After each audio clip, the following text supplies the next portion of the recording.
I am sitting in a beachside restaurant in Maui watching the sunset paint the sky orange and pink when my phone lights up with a notification. It is from a group chat I did not know existed. Family Fun Maui Trip, the name reads. My thumb hovers over it. Something tells me I should not open it, but curiosity wins. The first message I see is from my sister. Can you believe he actually fell for it, Mr. Moneybags, trying to buy our love again? My stomach drops. I scroll up. There are dozens of messages. All of them about me. All of them mocking me for paying for this entire vacation. The same vacation they begged me to fund. The same family sitting 30 feet away from me right now, laughing and drinking the cocktails I paid for. Before I tell you what I did next, let me ask you something. Where are you watching this from? Have you ever been taken advantage of by the people closest to you? Have you ever given everything only to find out they were laughing behind your back? If this hits home, please hit that like button and subscribe, because what I am about to share is not just about a ruined vacation. It is about the moment you realize generosity has been mistaken for weakness. It is about standing up and saying, enough. What happened in the next 2 hours shocked everyone, including me. But to understand why I did what I did, you need to know how we got here. My name is Lucas. I am 32 years old and I work in software development for a tech company in Seattle. I have done well for myself. Really well. I started coding when I was 14, worked my way through state college with scholarships and part-time jobs, and landed at a startup that went public 5 years ago. The stock options changed my life. I went from living paycheck to paycheck to having more money than I ever imagined. But here is the thing about money. It changes how people see you, especially family. I come from a working-class family in Oregon. Dad was a mechanic. Mom worked retail. We were not poor, but we were not comfortable either. I have 2 siblings. My older sister Jessica, who is 35 and works as an elementary school teacher, and my younger brother Kyle, who is 29 and bounces between jobs. Growing up, we were close. We shared rooms, clothes, dreams. Money was tight, but love was abundant. Or so I thought. When I started making real money 3 years ago, things shifted. Subtly at first. Jessica would mention her student loans during family dinners.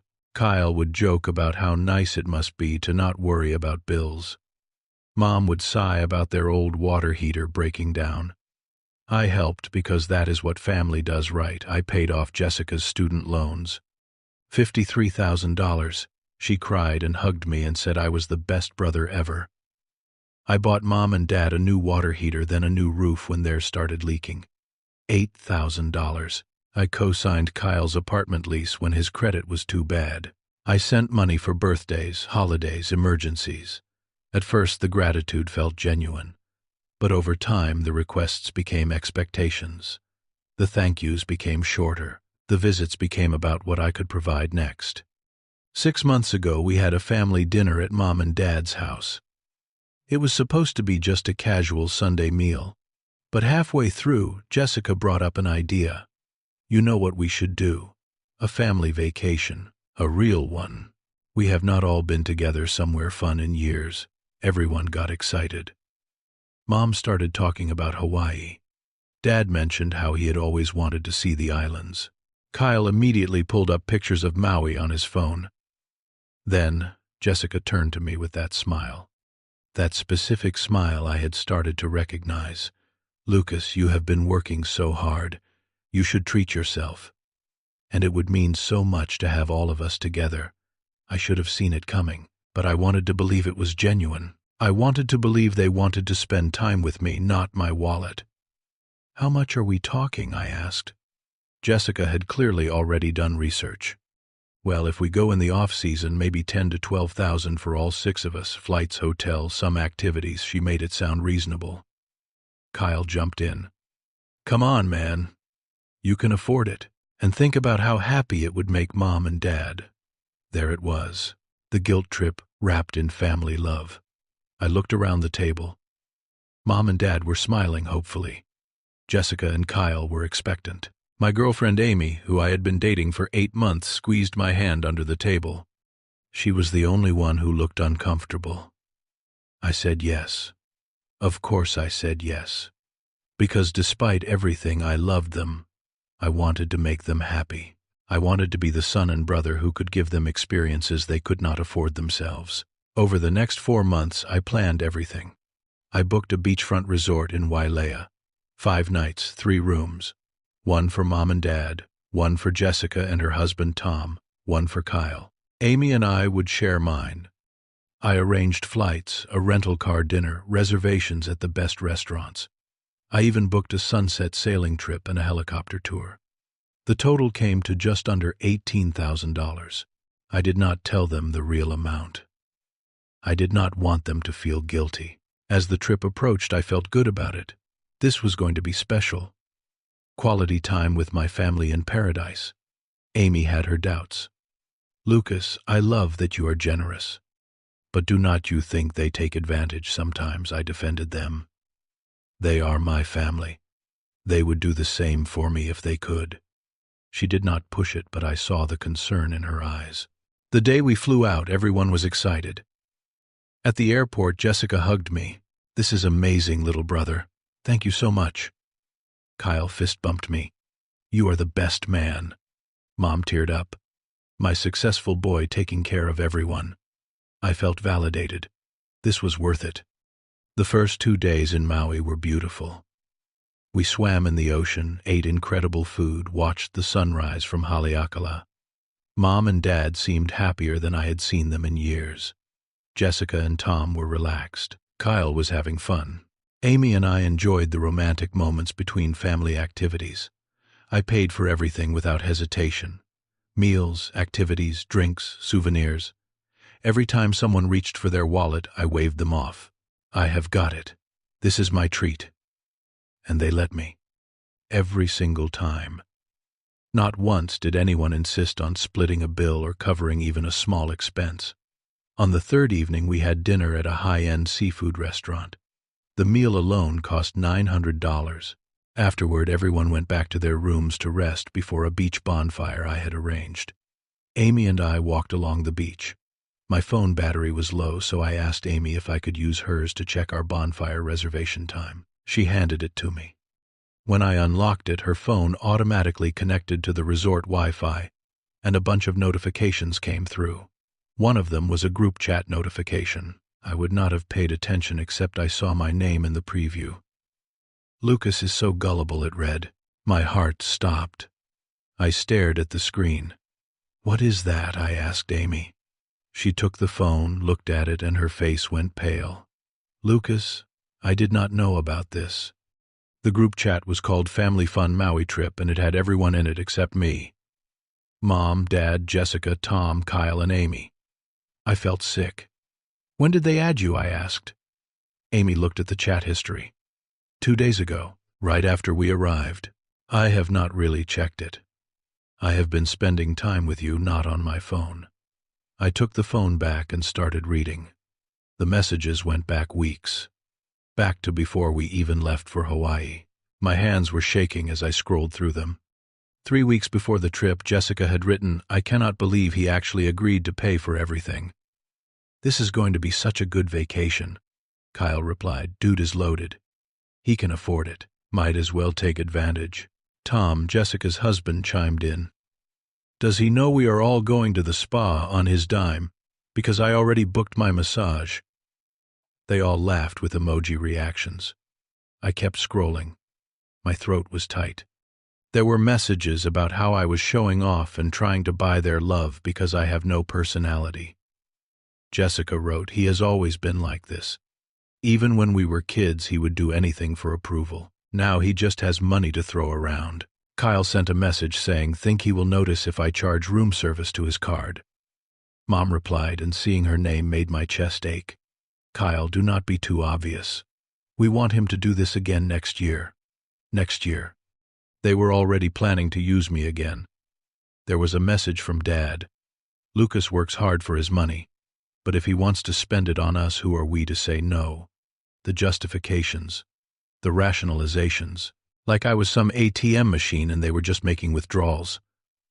The worst messages were from the day we arrived.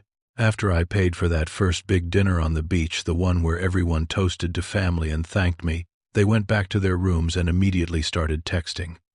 Jessica wrote, "Wow, that dinner was incredible. I could never afford to eat like that. Thanks, Lucas's guilt complex." Kyle sent a gif of someone throwing money in the air. Tom wrote, "I am going to order the most expensive thing on every menu." He is paying anyway, and they all laughed. They laughed at me, at my generosity, at my love for them. Then I got to the messages from earlier that evening, right after the $900 seafood dinner. Jessica had written, "Can you believe he actually fell for it, Mr. Moneybags trying to buy our love again?" Kyle replied, "At least we are getting a free vacation out of his desperate need to feel important." Mom sent a message that broke something inside me. "He has always been the sensitive one. Just smile and let him feel like the big man. We deserve this after everything we have done for him. Everything they have done for me. What exactly had they done? Raised me. That is what parents are supposed to do. Been my siblings, I had been there for them constantly." Amy's name appeared in the chat from 2 days ago. Jessica had added her with a message. "Hey Amy, welcome to the real conversation. Now you can see what we all really think." Amy had not responded to any of it. She had not participated in the mockery. But she had seen it and had not told me. I looked at her. "You knew about this for 2 days. She had tears in her eyes. "Lucas, I did not know what to do. I should have told you immediately. I just did not want to ruin the trip for you. But they are wrong. Everything they are saying is cruel and unfair." I felt numb, betrayed on 2 levels. My family and the woman I thought I could trust. I sat down on the sand, staring at the ocean. The waves rolled in, peaceful and oblivious to the storm inside me. Amy sat next to me. "Lucas, I am so sorry. You deserve better than this. All of you." I did not respond. I was processing. Every memory of this trip was now tainted. Every smile had been fake. Every thank you had been empty. They did not love me. They loved what I could provide. The bonfire was supposed to start in 30 minutes. They were all probably getting ready, expecting me to show up with more food, more drinks, more entertainment. Expecting me to play the role of the generous fool. Something hardened inside me. I stood up. "What are you going to do?" Amy asked, worry in her voice. I looked at her. What I should have done a long time ago. I walked back toward the resort, Amy following behind me. My mind was clear for the first time in months, maybe years. I had spent so long trying to prove my worth to them through generosity. But you cannot buy real love. And you cannot earn respect from people who see you as a resource. I reached the resort lobby and went straight to the front desk. The woman behind the counter smiled at me. "Good evening, Mr. Hayes. How can I help you?" I took a deep breath and said, "I need to make some changes to my reservations." The front desk attendant pulled up my account. All 5 rooms were under my name and credit card. "What kind of changes?" she asked. I spoke clearly and calmly. "I need to cancel all the rooms except mine. Effective tomorrow morning." She looked surprised. "All of them. But you still have 3 nights remaining on the reservation." I nodded. "Yes. I want to cancel rooms 203, 205, 209, and 211. Keep only room 207, which is mine. I also want to remove my credit card from covering any charges on those other rooms. Whatever they have charged to the rooms so far, I will pay tonight. But from tomorrow morning they are responsible for their own bills." The attendant looked uncomfortable. This was clearly unusual. "Sir, if I cancel those rooms now, the guests will need to either rebook at current rates or find other accommodations. The current rate for those rooms is significantly higher than what you booked at." That was exactly the point. "I understand. Please proceed with the cancellation." She typed on her computer. "The resort policy requires 24 hours notice for cancellation to avoid penalties. Since you are canceling with less notice, there will be cancellation fees." I did not care. "That is fine. Charge me whatever is necessary. Just get those rooms off my account." As she processed the changes, I felt Amy's hand on my arm. "Lucas, are you sure about this?" I looked at her. "They have been mocking me for weeks. They think I am a joke. They are using me." "Yes, I am sure." Amy nodded slowly. "Okay. Then I support you." The attendant handed me a receipt. "The rooms will be cancelled as of checkout time tomorrow at 11 a.m. I have sent notifications to all the room key cards. When they try to use them after 11, they will not work. We will inform them at that time that the rooms are no longer reserved." I thanked her and turned to my next task. I pulled out my phone and started canceling reservations. The Sunset sailing trip for tomorrow evening. Cancelled. Refund issued. The helicopter tour booked for the day after. Cancelled. 50% refund due to short notice. Fine. The dinner reservations at 3 high-end restaurants for the remaining nights. Cancelled. All of them. The rental car that I had prepaid for the week. I called the company. I need to return the car tomorrow morning and cancel the remaining days. They informed me there would be a fee. I did not care. Within 45 minutes, I had systematically dismantled every plan I had made for this trip. Everything except my own room and my own plans with Amy if she chose to stay. I looked at her. "You can stay with me if you want. Or I can book you a separate room. Or you can leave. I will not hold it against you for not telling me sooner." Amy did not hesitate. "I am staying with you. They are wrong about you, Lucas.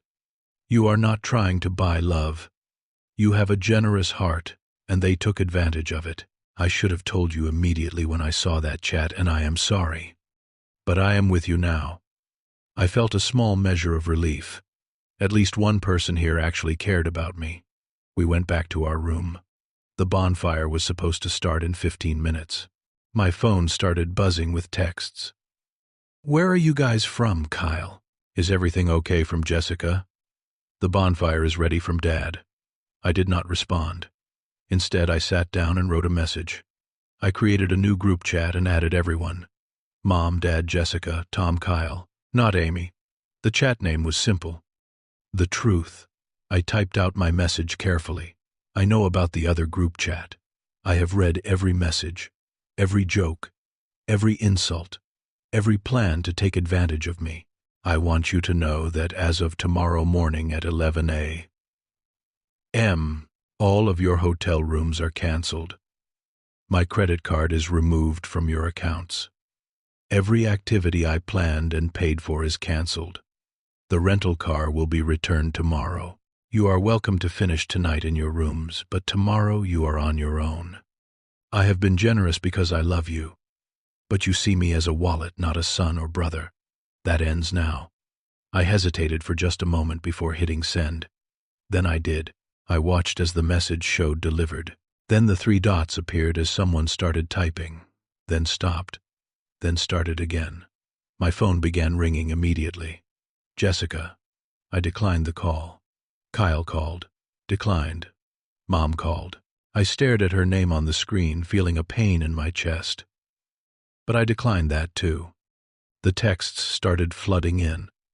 "Lucas, what are you talking about? This is crazy. Can we please talk? You are overreacting." Overreacting. That word made me angry. I typed one more message. "I am not overreacting.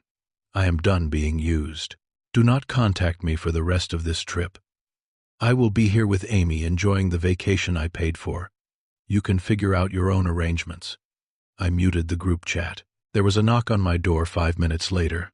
I looked through the peephole. It was Jessica and Kyle. Jessica was talking urgently to Kyle. I could hear muffled voices. "He cannot be serious.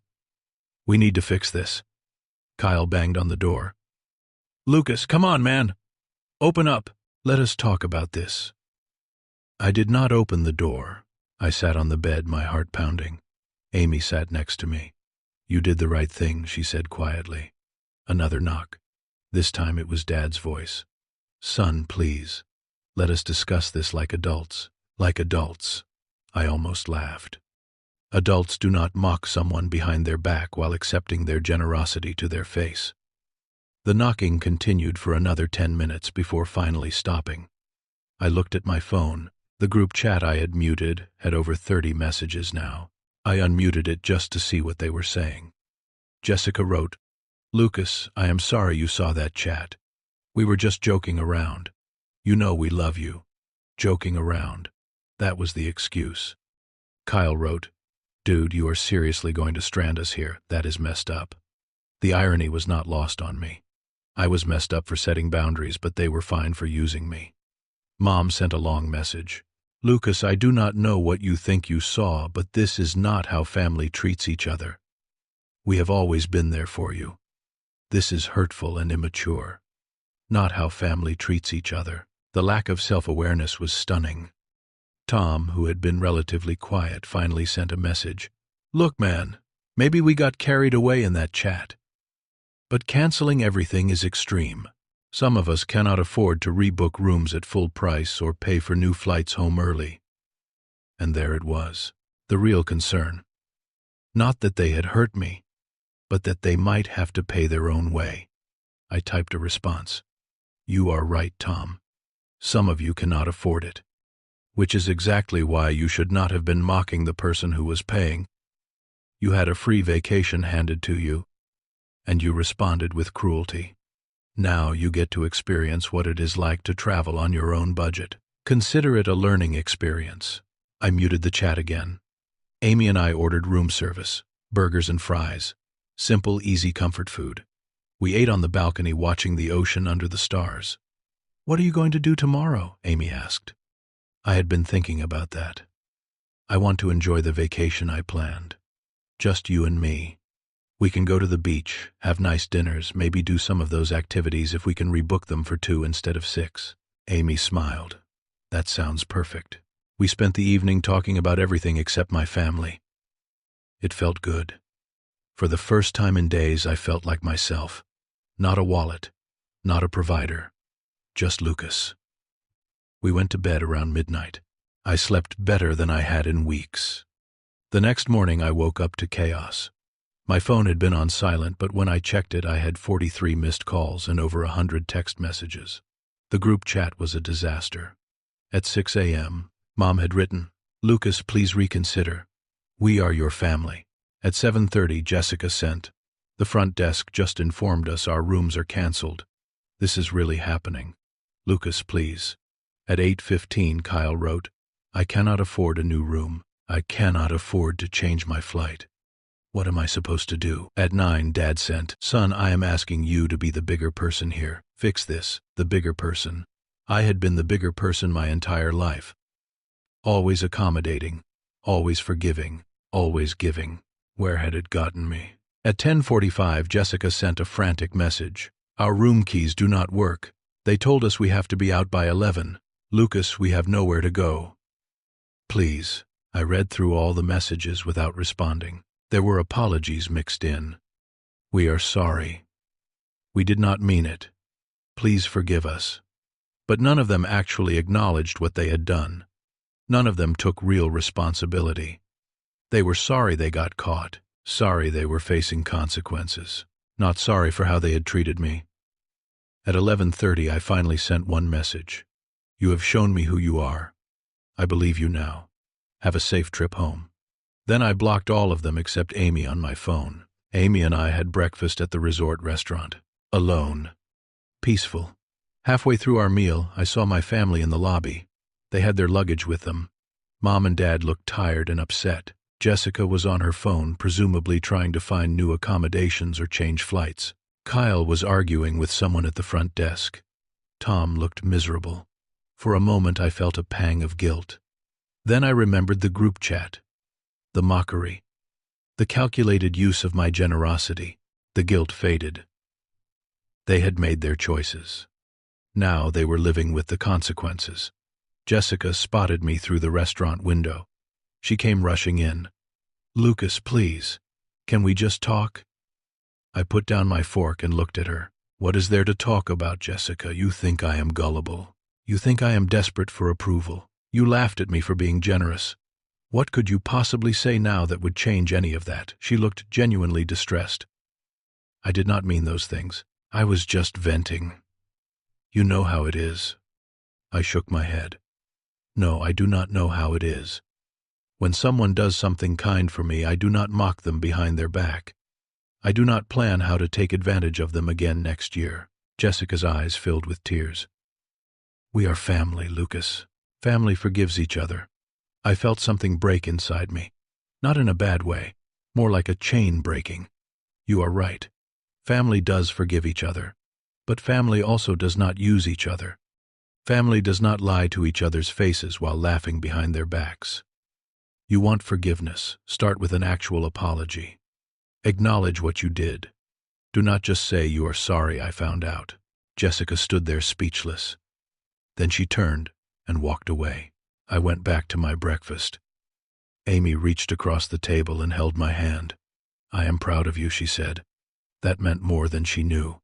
The rest of that day I did exactly what I wanted. Amy and I rented a small car just for the two of us and drove the road to Hana. We stopped at waterfalls, ate fresh fruit from roadside stands, and swam in hidden pools. We did not talk about my family. We talked about us, about our future, about what we wanted from life. That evening we had dinner at a quiet Italian restaurant in Wailea. No $900 bill. Just good food and good company. As we were finishing dessert, Amy said something that surprised me. I need to tell you something. About that group chat. I tensed up. What about it? She took a breath. When Jessica added me to it 2 days ago, I read through some of the old messages. I was horrified. I wanted to tell you immediately, but I convinced myself it would ruin the trip. That maybe I should wait until we got home. But I realize now that was wrong. I should have told you the moment I saw it. You deserved to know. I was protecting the trip instead of protecting you. I appreciated her honesty. Why did not you participate in their conversation, I asked. She looked offended at the question. Because I am not like them. I saw what they were saying about you and it made me sick. You are one of the kindest, most genuine people I know. They do not deserve you. I believed her. The fact that she had not responded to any of their messages, had not played along with their mockery, meant something. Thank you for telling me the truth now, I said. She nodded. I am sorry it was not sooner. But I want you to know something else. Watching you stand up for yourself, yesterday setting those boundaries, canceling everything, that was one of the most attractive things I have ever seen you do. Not because it was dramatic, but because you valued yourself enough to say no. That takes real strength. Her words settled something in me. I had spent so long equating generosity with love. But real love, real respect, it does not come from how much you give. It comes from who you are. The next 2 days in Maui were the best of the entire trip. Without the obligation of entertaining my family, without the constant expenditure, without the performance of being the generous provider, I actually relaxed. Amy and I went snorkeling. We watched the sunset from different beaches each evening. We talked about deep things and silly things. We laughed. On our last morning, as we were packing to leave, there was a knock on the door. I opened it cautiously. It was Mom. She looked exhausted. Lucas, may I come in? I hesitated, then stepped aside. Amy quietly excused herself to the balcony to give us privacy. Mom sat down on the edge of the bed. Your father and I flew home 2 days ago. Jessica, Tom, and Kyle stayed and found a cheaper hotel down the coast. They leave today. I did not ask how they afforded it. That was not my problem anymore. Mom continued, I came back this morning because I needed to see you before you left. To apologize. Really apologize. I crossed my arms and waited. She took a shaky breath. What we did was wrong. What I did was wrong. You have been nothing but generous and loving, and we treated you like a bank account. I told myself we deserved it because we raised you, because we struggled. But that does not justify anything. You did not owe us this vacation. You gave it out of love, and we mocked that love. I am truly sorry. It was the first real apology I had heard. Why did you do it, Mom? Why did you let them talk about me like that? Why did you join in? She looked down at her hands. Because it was easier than admitting I was uncomfortable with how much you were spending. Your success makes me feel inadequate as a mother, like I did not give you enough growing up. And instead of being proud, I let that insecurity turn into resentment. I justified taking from you by telling myself you owed us. But you do not owe us anything, Lucas. You have already given us more than we deserved. I felt tears in my eyes, but I did not let them fall. I love you, Mom. I love all of you. But I cannot keep being treated this way. I cannot keep giving when all it does is make me feel used. She nodded, tears streaming down her face. I understand, and I do not expect you to forgive me right away, or maybe ever. But I want you to know that I see you now. Not your wallet, not what you can provide. Just you, my son. And I am proud of the man you have become. Not because you are successful, but because you are kind and strong enough to stand up for yourself. We sat in silence for a moment. Then she stood up. Have a safe flight home. She hugged me briefly and left. I stood there processing everything. Amy came back inside. How do you feel? She asked. I thought about it. Sad, but also free. That was 6 months ago. I am sitting here now in my apartment in Seattle, reflecting on everything that has happened since Maui. The first month after we got back was hard. Jessica tried to reach out several times. I did not respond. Kyle sent me an apology text that felt obligatory and surface level.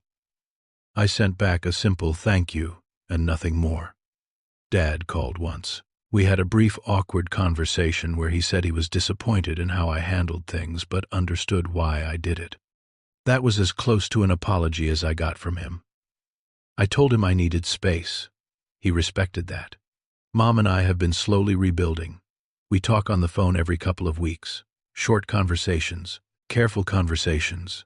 She has not asked me for anything, which is new. She asks how I am doing at work, how Amy is, what I have been up to. Normal mom questions. Not favors disguised as concern. It is a start. Amy and I are still together. Stronger than before, actually. She told me that watching me set boundaries made her realize she needed to do the same in some areas of her own life. We talk about the future now. Real future. Marriage, maybe. Kids, someday. A life built on mutual respect and genuine love, not transactions. As for my relationship with my siblings, it is basically non-existent. Jessica sent a long email 3 months after Maui. In it, she finally took real accountability. She admitted that she had been jealous of my success, that she had used me, that the group chat was cruel and indefensible. She said she did not expect forgiveness, but wanted me to know she was working on herself. I appreciated the email. I have not responded yet. Maybe I will someday. Kyle, on the other hand, sent me a friend request on a new group chat last month titled Family Updates. I deleted the notification. Some bridges once burned are not meant to be rebuilt. Here is what I learned from all of this. Generosity is beautiful when it is reciprocated with gratitude and respect. But when it is exploited, it becomes a tool for manipulation. I spent years trying to prove my worth to my family through money, but my worth was never about what I could give. It was always about who I am. I am a good person. I work hard. I care deeply. Those qualities do not require a price tag. The people who truly love you will value you whether you have money or not. The people who only value your wallet were never really family to begin with. They were just dependents. I do not regret canceling those reservations. Some people think I was harsh, that I should have handled it differently. But here is the thing. I had tried gentle boundaries before. I had tried subtle hints. I had tried reducing how much I gave. Nothing worked because they did not want to see the problem. They wanted to keep benefiting from it. Sometimes the only way people learn is through consequences. Real, immediate, unavoidable consequences. Did I enjoy leaving them stranded in Maui? No. It hurt.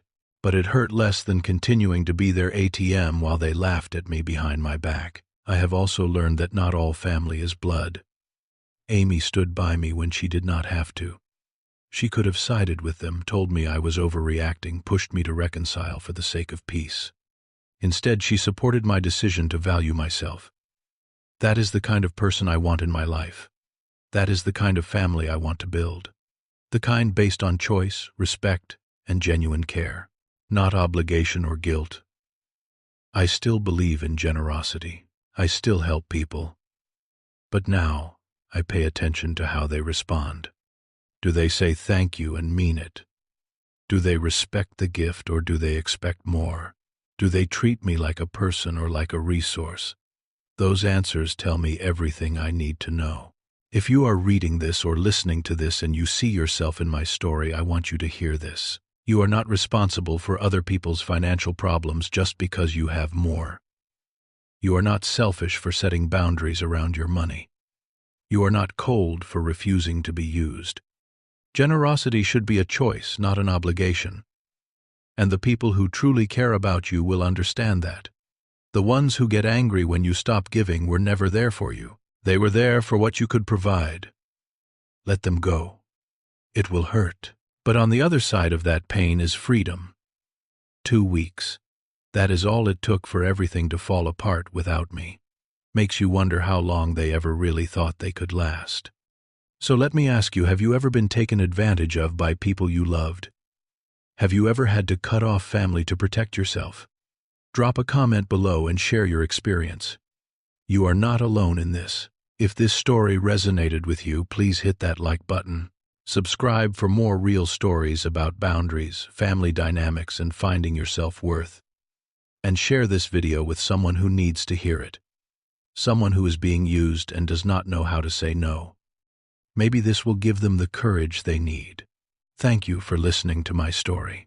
I hope it helps you value yourself the way you deserve to be valued.